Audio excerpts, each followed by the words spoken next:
Hi guys, short and quick video here on how to aim your headlights on your vehicle. And this is not specifically for a Lincoln Town Car. This works the same way on any car, no matter if the Town Car, a Mustang here, or the Ford Explorer, always the same. First step, you take a tape measure and you go out 25 feet away from the wall. All right, wall, tape measure 25 feet. Then you take your tape measure and you measure up to the center of your headlight. You measure that.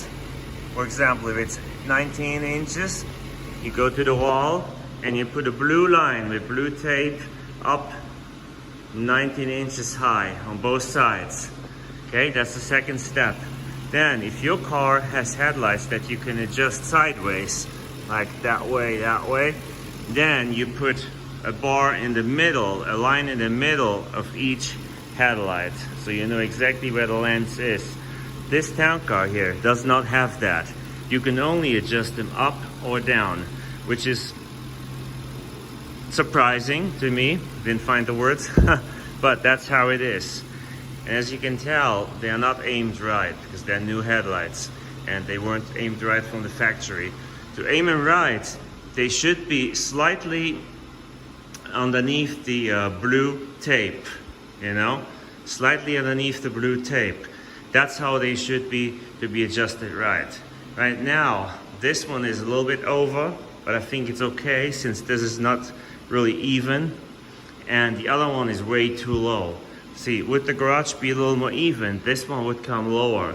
So I'll aim them up a little too high and I'll go on a flat spot another time and I'll do the same test again and I'll see if they're aimed right. But this gives you an idea on how to do it. Then, next step is find the adjustment screw.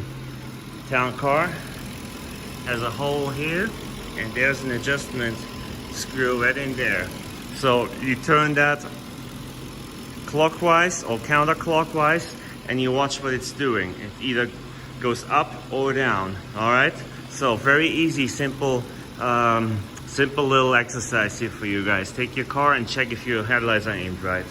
All right, that's about it. I'm gonna aim my headlights right and I'll do the same thing again on a more level floor, but this for now will already help a lot. Thanks for watching and stay tuned for the next video.